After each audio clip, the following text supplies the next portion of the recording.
All right, everybody, welcome back to the channel. It is Thursday, October 16th, year of our Lord 2025, and we are going to hopefully wrap up the Gavin Ortland the appeals process. He's appealing to guys like me to hear him out on his pleas on how to engage with third way ism. And, we'll hopefully finish it today. I don't know. But before we begin, I wanted to get to some other stuff, and we'll start that right now.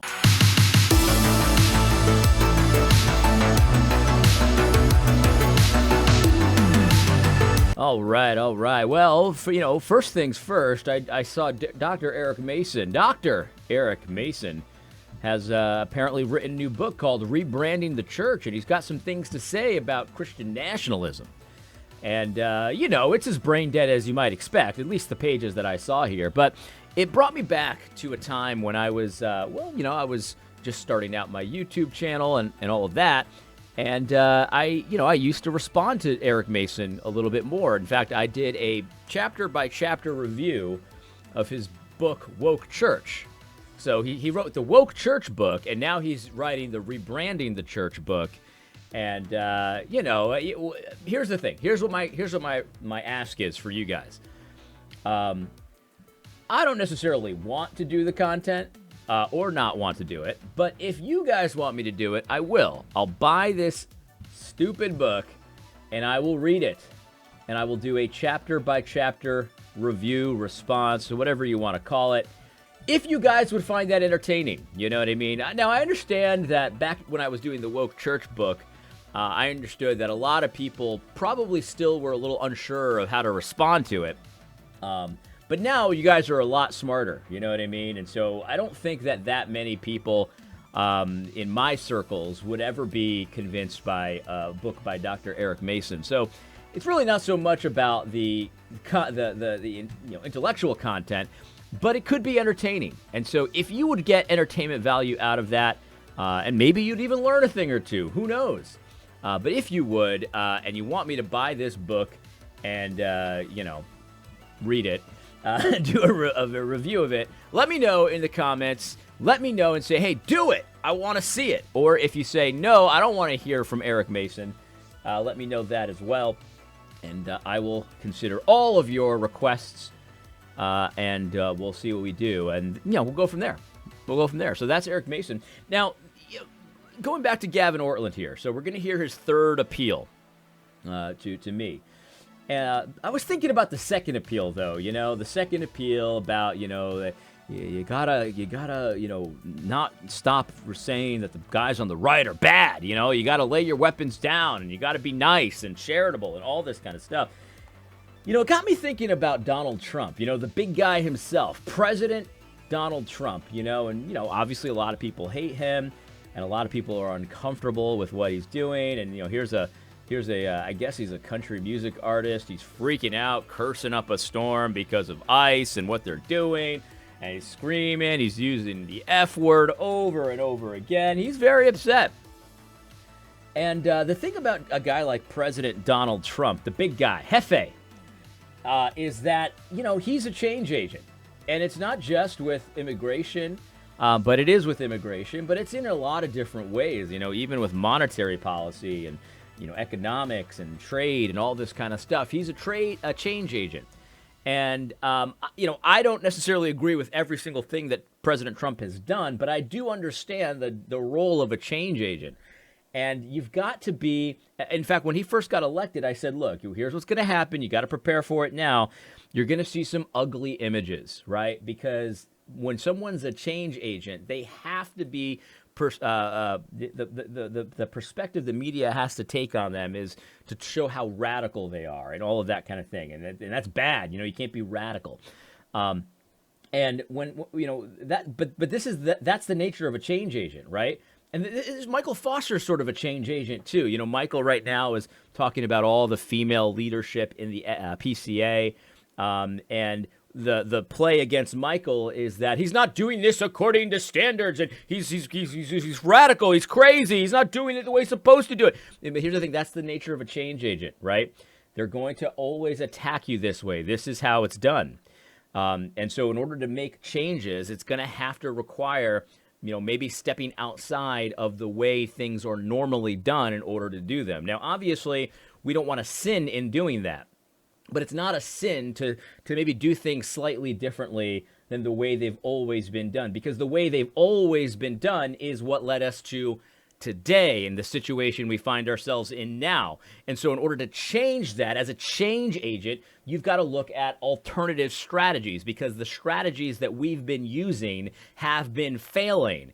And so when you're a change agent, that's what you have to do. And you're always going to be open to the accusation of, oh, you're out of order.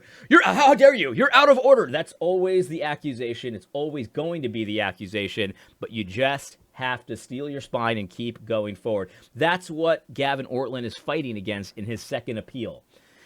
We aren't following their rules of decorum that aren't biblical, but they pretend that they are, that have failed us for years. At this point, decades, they failed us. These rules of decorum, all of those rules led to this. And this is not where we want to be. And so we need to take a look at our strategies and say, well, where can we adjust our strategies to get a better result? And it's not about sinning in order to get the better result. It's not about the ends justifying the means. But when it's not sin, and we can see that it's not sin, maybe we should change the means.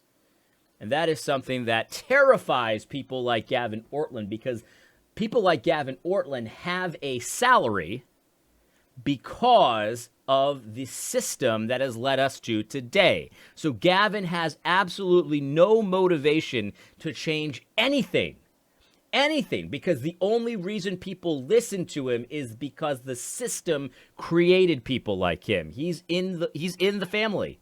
He's in the guild. He worked his way up through that system, and here he is before you today. And if that system goes the wayside, he's out of a job, basically. His salary depends on not understanding. And so that is why he fights against it and pretends like it's some kind of a biblical standard. It isn't. It isn't. Okay? And so I just want to make that very clear. Now let's move on. Let's continue and listen to his third appeal. It says on the screen that his third appeal is get historical perspective. This one sounds interesting, so let's begin. This flows out of that is historical perspective. Historical perspective. This can really help us right now. It can calm and helpfully complicate the current dialectics and fractures that are like fizzling up right now. Okay. So, and it just will help our disagreements go better. Let me just give an example. Yeah. Most Christians today like C.S. Lewis. Not everybody, but most people think, hey, C.S. Lewis, he's a good guy. He's on our team. Yeah.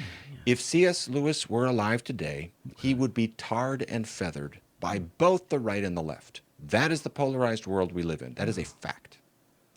Okay, yeah. C.S. Lewis, he's everyone a beloved figure. He wrote the Chronicles of Narnia. Did you know that? And he'd be tarred and feathered by both on the left. But by the way, we're not trying to split the difference here.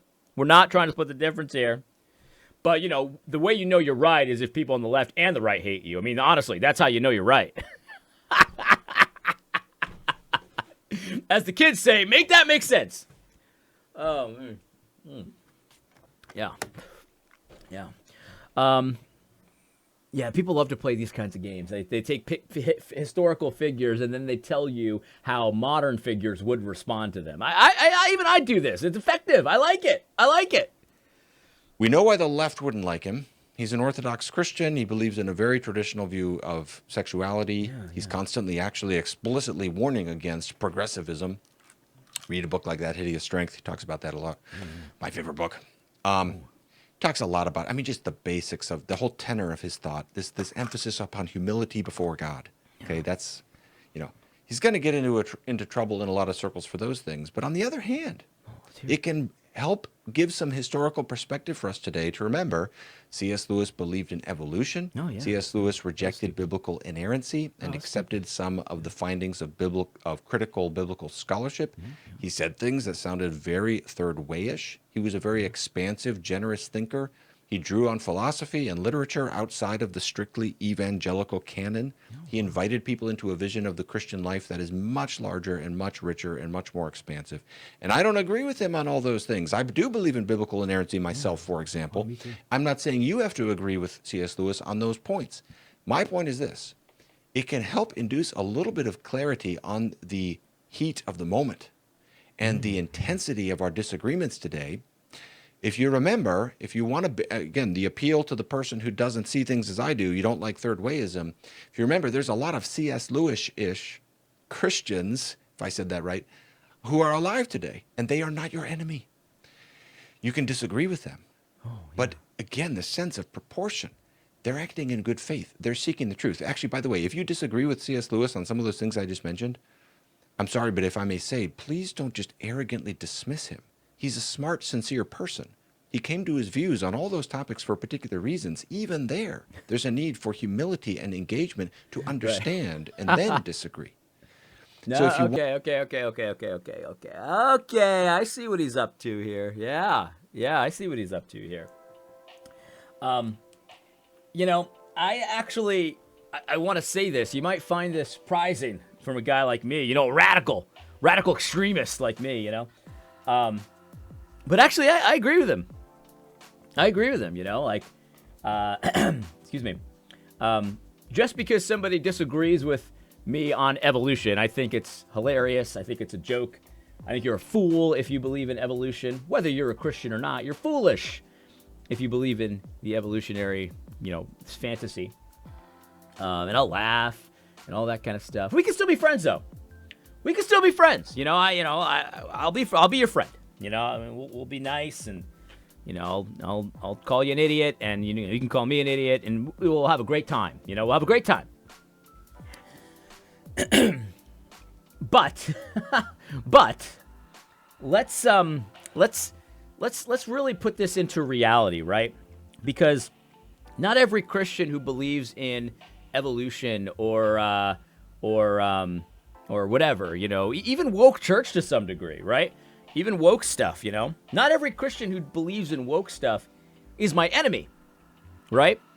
That's true. I've got people in my life that I'm very friendly with that do believe some woke stuff, you know? And they're not my enemy. But notice what he likes to do is to pretend like this is what's going on out here. So you got a guy like Russell Moore who goes to Gavin's church, right? They're friends, right? You'll never see him criticize Russell Moore. And in fact, do yourself a favor. After this video, watch a video I think Stephen Wolf put out yesterday about a different Gavin Ortlund third wayism video. I watched some of it yesterday while I was working out. And he talks about this, right? About how, you know, people are tribal, you know, and you got to stop being so tribal, Gavin says. But of course, he's one of the most tribal persons around. It's just as simple as that. He'll never criticize Christianity Today or Russell Moore or these kinds of things, right? So here's the thing. Like, he presents this like what's going on is all these meanies on the right are saying that we're your enemy because, you know, you believe in evolution, right? You believe in evolution, so we're your enemy. No, it's really not the reality of the situation. What's normally going on is that, you know, we started saying stuff that was outside of the liberal order, right? We started saying stuff that that was outside of the Overton window at the time. And your friends, Gavin, what your tribal friends decided to do was to treat us like we were the enemy, was to treat us like we were outside of the faith, was to go to CNN and MSNBC and paint us as the problem with America. It's always conservative evangelicals' fault to you and your friends. You're embarrassed by guys like me. And you made that abundantly clear. And anyone who would listen, even the pagans, anyone who would listen, you would talk about, oh, no, we're not, that's not the way of Christ, and those people are dangerous, and they're evil, and we don't like them, and they're not following the law of God because they didn't get the vaccine, and like, anyone who would listen, you started tarring and feathering us, right? And we, honestly, what happened is, for a long time, we just took it. we just took it, and we're just like, man, this kind of sucks. Like, I used to read his books, and now he's saying that I'm like this bigot, racist, and all this stuff, and my opinions haven't changed. I'm still believing the same things that I used to believe, and maybe I'm a little more vocal about it now, but all my heroes, like these guys, I read their books, I went to their conferences, I listened to their sermons, and I thought they were so great. I supported them, but now all of a sudden, like, I'm evil to them. And so, for years they treated us like enemies. And then eventually we figured out, if he's going to treat me like an enemy, I'm going to fight back. I don't just have to take it. I mean, I'm going to fight back, and I'm going to talk about, well, no, actually, you're wrong. Imagine that. You're wrong. And even then, a lot of the starting point was very timid. It was like, yeah, I really love Russell Moore and everything he says, and Tim Keller, he's so great, my hero, all this stuff. But, I think he's kind of wrong about this. I don't think he's quite so right about this. And he kind of sounds a little socialist, And then the response we got was even more vitriol. They went on even more shows, MSNBC. They wrote articles for The Atlantic and all of this stuff and talked about how evil we were. And then we started thinking, if this is how it's going to be, okay, let's play the game. And then we started playing the game, right? We started playing the game. And I got to be honest, like, from where I sit, our side of the game is much more reasonable than your side of the game. And that makes sense because you guys have all the power, right? You guys have all the platforms. You're the guys that have the microphone that the pagans are all too willing to give you because they know you're going to do what they want you to do. We don't have that. So we have social media. We have, alternative media. We have that kind of stuff. And so we utilize that the best way we know how. And we're winning now. Right? And so, of course, you're trying to get us to pump the brakes, right? Oh, hold on, whoa. All of a sudden, people don't like me as much as they used to, And so all that's what happens, right? So, I kind of agree with him, right? And it would have been nice if we could have started things going on the right foot that way, and maybe had some discussions and stuff like that. But that's not the way you and your buddies chose. And so, don't hate the player, hate the game. Don't hate the player. Hate the game. And by the way, like one of the main missions that I have on my channel, right, is really not so much I want to save my reputation. I'm not concerned with that. I have my own business. That's going well. I have my own ways of making money. I've got my investments. I'm kind of insulated from a lot of the dangers that a lot of my friends can't be insulated from. They work for big corporations, and so they can only say so much. They have to be anonymous because they could easily lose their job, and then they have a hard time feeding their family and stuff like that. I'm not immune to any of that, but I'm insulated to some degree. So my goal is really not so much about my reputation, but I'll just be straight up with you guys. I am normalizing our side of the debate. I'm normalizing our beliefs. I'm making it sound as normal as possible. I'm making it sound as reasonable as possible so that other people are encouraged and emboldened to say the same things that I'm saying, right? That's what I was doing with the woke church stuff. Like, it's okay to say, Russell Moore, I'm sorry, but what you just said there is absurd, it's evil, and it's not Christian. And, I say it enough times, I say it reasonable and aggressive enough, and all of a sudden, people feel comfortable with it. They feel comfortable with it. They don't look at me to find out what to think, but they do, get encouraged by the fact that I preach to the choir, right? I'm not trying to win Russell Moore. This is the thing. Another thing people criticize about me. You're not gonna have an audience with anyone who disagrees with you. And honestly, don't care. I don't care. My role. I've come to realize this. What I'm good at is preaching to the choir. That's what I'm good at. Okay, and by the way, oftentimes when you do preach to the choir, you actually do end up getting an audience with the other side as well. But that when I think of who I'm talking to, it's not the people on the other side, right? It really isn't. I'm not trying to win you. I'm not trying to, out-reason you or, eventually have you come to my side. Like, honestly, I'm not concerned with that. What I'm concerned with is emboldening the saints. I'm concerned with encouraging people who believe what I believe, but maybe they just didn't have the words to say. And maybe they were like me early on when I was like, man, maybe I just don't know what I don't know. You know what I mean? That's what I used to do when I first became a Christian. I was like, that doesn't really sound right. I listen to Tim Keller. I've been to many Tim Keller lectures and things like that. Small groups too, not just the big ones, And I remember thinking, like, that doesn't sound so right, but, maybe I'm just new to this. I just don't know. I don't know what I don't know. There's a lot of people like that. And I'm trying to encourage those people. So I agree with you, Gavin. I do. But you're kind of rewriting history here, bud. This actually would be very good to tell your own tribe. Not so much our tribe, because I saw our tribe, my tribe, I saw us exercise a lot of patience and a lot of just taking it. We get insulted on CNN by Dan Darling, and we just take it. But eventually we said, no, that's enough. That is enough, because I was sick to death. I mean, this is what drives me, right? I was sick to death to hearing about someone getting excommunicated from church because they didn't take the vaccine, or they didn't put a diaper on their face, or they didn't social distance. You know what I mean? I was sick of that. And these are just regular people just trying to live their lives with regular families, regular jobs, and this is the treatment they got. I was sick of it.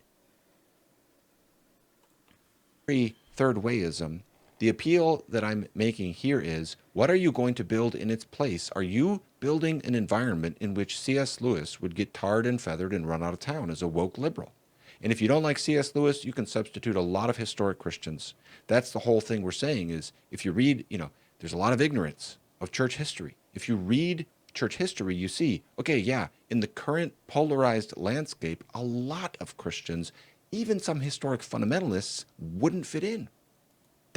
Yeah. Well, but again, you got to take a good look in the mirror, because what have you built? What have you and your mafia crime family, evangelical, complex, what have you already built? Right? You're so concerned about what we're going to build. What have you already built? See, there's a time for everything under the sun, right? There's a time for everything under the sun. And one of the things that it says that there's a time for is for tearing down and building up, right? There's a time for tearing down and a time for building up. Those two things are different. That's the whole point of the proverb. There's a time for tearing down and a time for building up. And right now, what I'm concerned with is tearing down the monstrosity that you and your buddies have built. It's already built, and it already sucks. All right? That's what I'm worried about. I'm worried about tearing it down. And you know what? You want to know what we're going to build? Okay, valid point. That actually has nothing to do with what time it is right now. What time it is right now is the time to tear down. To tear down all of this fantasy institutional structure that you've created to do the exact thing to us that you're saying, well, you can't do that to C.S. Lewis. You can't do it to C.S. Lewis. So I understand the concern, because probably the target's on your back. Let's just face it. The target is probably on your back. And I understand that doesn't feel great, right? And I know it doesn't feel great. You know why? Because the target's been on guys like me's back for decades. Even before the target was on my back. Before I even, acted and believed the way I do. Before I was even a Christian. Guys like me, the target has been on their back for decades. And it doesn't feel comfortable knowing that, you're probably out. You're probably out in our ideal situation of what a Christian institutional infrastructure should look like. Guys like you are probably not in. And that doesn't feel comfortable, right? I get it. It's not ideal. We've been living with that reality for decades. And you and your buddies caused it. So if you want to say, a lot of people say, well, how'd you get this way, AD? Who made you this way? And the answer is, it's the meme. You did. You did. This is your doing. So if you don't like it, then I would suggest the way to start, this is my appeal to you, Gavin, the way to start fixing it is to fix your own house first. It doesn't do you any good to try to fix out there when your own house is a disaster. Your own house, Gavin, is a disaster. So, spare me the, what are you going to build in its place? Honestly, I don't know. Because I'm in teardown mode. Simple as that. And that's not true in every part of my life. I'm building in other areas, right? I'm building a business. I'm building networks of Christians and things like that. I'm building in other areas. But when it comes to this situation, the one that we're appealing to each other, I'm not in building mode right now. I'm in teardown mode. And if you want to stop it, I would suggest, you've got access to the seats of power, right? I would suggest going over to your little buddies, just like Stephen Wolf asked you the other day, going over to your little buddies and saying, hey, Christianity Today, a lot of my detractors are noticing that, when George Floyd, the criminal who died of an overdose, when he died, you guys were singing his praises as the gospel warrior and all this stuff. And then when Charlie Kirk got assassinated, I treated that a little differently. Maybe you should consider, we want to be a big tent here. They'd excommunicate C.S. Lewis, of all people. Maybe we should kind of change our tone a little bit, right? Maybe we should change our tone a little bit. That's what my suggestion would be, Gavin. Start with your own house, because it's in shambles. Your own house is in shambles.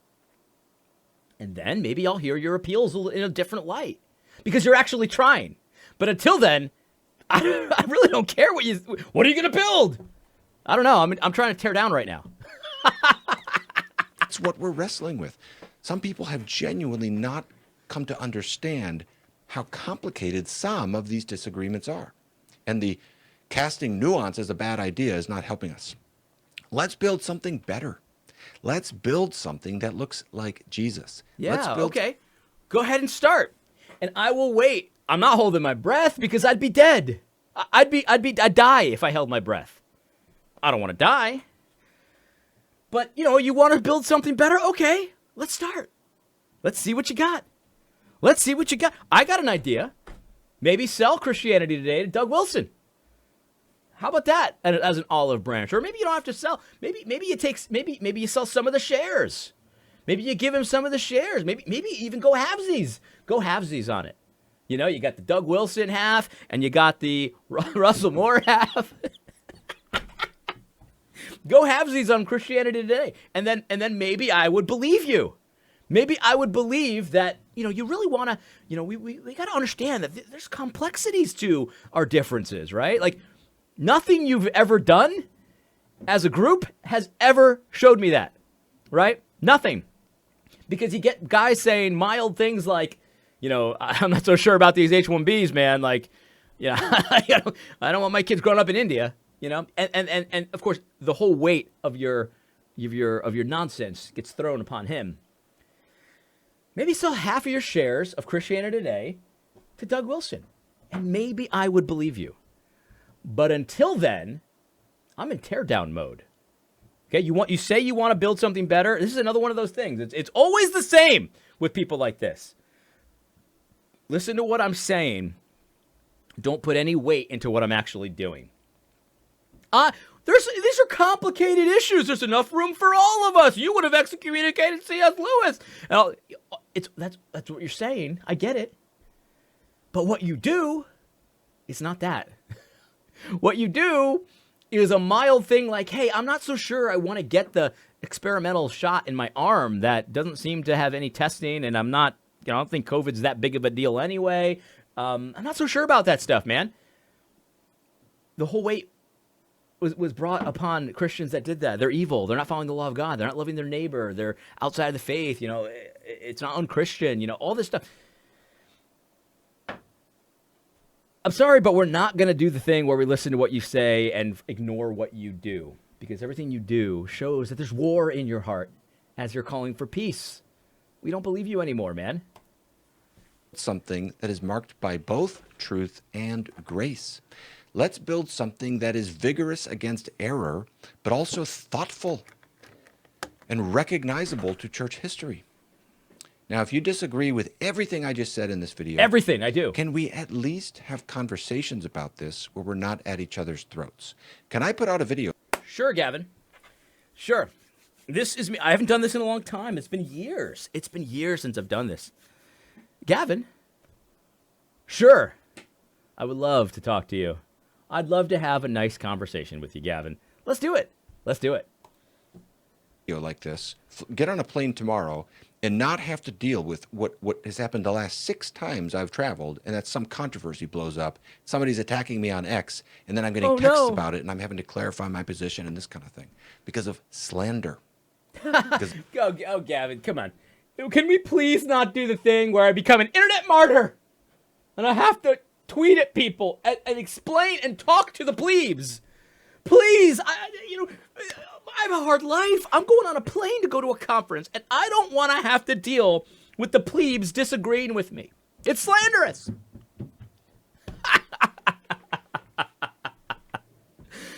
Get a grip, Gavin. My goodness. People do the same thing to me. They do. They slander me, and they ridicule me, and they say mean and evil things about me.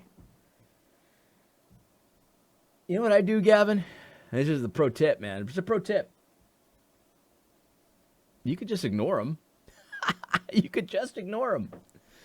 Man, what a drama queen. Can we please not do the thing where you disagree with me on the internet, please? Let me just put every time I put out a video, the last 6 videos, I put them out, and people were online disagreeing with me and being mean. They were being mean to me. Can we please not do that? I'm sorry, Gavin. It doesn't work that way anymore, buddy. That's what's beautiful about the internet. Because anyone can talk to anyone, right? You don't have the ivory tower as much anymore. I mean, you guys still have it, but you don't have it as much as you used to. And I know that hurts. I know it's uncomfortable, but again, this is what we've been dealing with for years. I know how it feels. You'll get used to it, This is your first time. You'll get used to it. By the way, this is how we get closer to the truth, by arguing. What are you afraid of, Gavin? What are you afraid of, buddy? It's going to be okay. It's going to be okay, Gavin. Honestly, it will. It'll be okay. Of lies. That's not the way. No matter what, no matter who's right and who's wrong, even if every word I've said in this video is wrong, that's not helpful. So what I'm saying is, let's try to build an environment where good faith disagreements about the right political posture can at least talk, because even that is evaporating right now. I'll leave you with this passage. I have this printed on the mirror. Think about it every day before I record a video. My wife just reminded me of it. This is the way we want to point our sails and move into if we are followers of Jesus.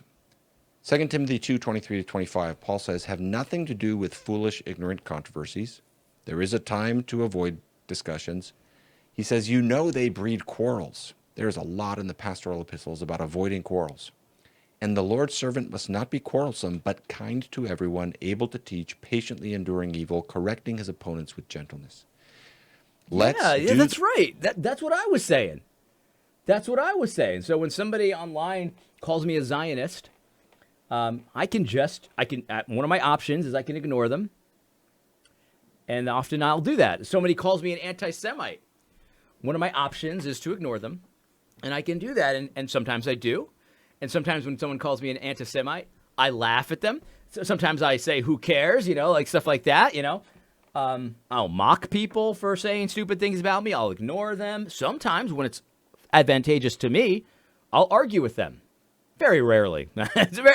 You go on my X, you'll find very rare examples of me actually arguing with somebody online. That's exactly what I'm saying. That's what I'm saying. Right. So what's the problem, Gavin? What is the appeal here? Consider the historical context. You would have excommunicated C.S. Lewis. I don't know. I'm not really sure what that's supposed to do to me. I mean, I don't know. I mean, me and my crew, we've been in this position of being, called naughty boys for a long time. It's like we know what this is like, right? You're the ones who don't know what it's like. That's why it's uncomfortable for you. You're new to it. I get it. The correcting, let's do the contending for the truth. But there's a lot in the New Testament that corresponds to those words. Gentleness, kind to all, patient. A lot of our discourse now does not look like that. Those are some of the issues on the right we're seeing. course you also see them on the left. That's the point. Yeah. That's the point. And all we're saying is we want to follow Jesus. We want to obey 2 Timothy 2. And I know others who disagree with the goals of this video feel the same. So that's where we got to keep talking. Yeah. All right, I'm wrapping it up there. Woohoo! This was a fun one. I'll read the comments.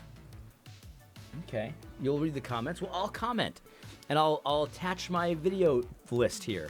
Hold on. Sorry about that. I just sneezed there.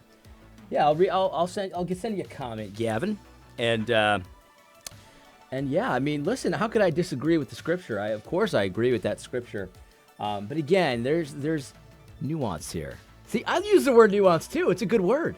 There's nuance here, right? Because kindness, patience. What was the other one that he said? Charity, maybe. I can't remember the last one. Yes, these are our kind of like our default settings most of the time, and I think that if you do that default, most of the time you'll be right, to deploy those things. But there are situations where kindness is probably not appropriate. Patience is probably not appropriate. And charity is probably not appropriate. There are situations like that we find in life, right?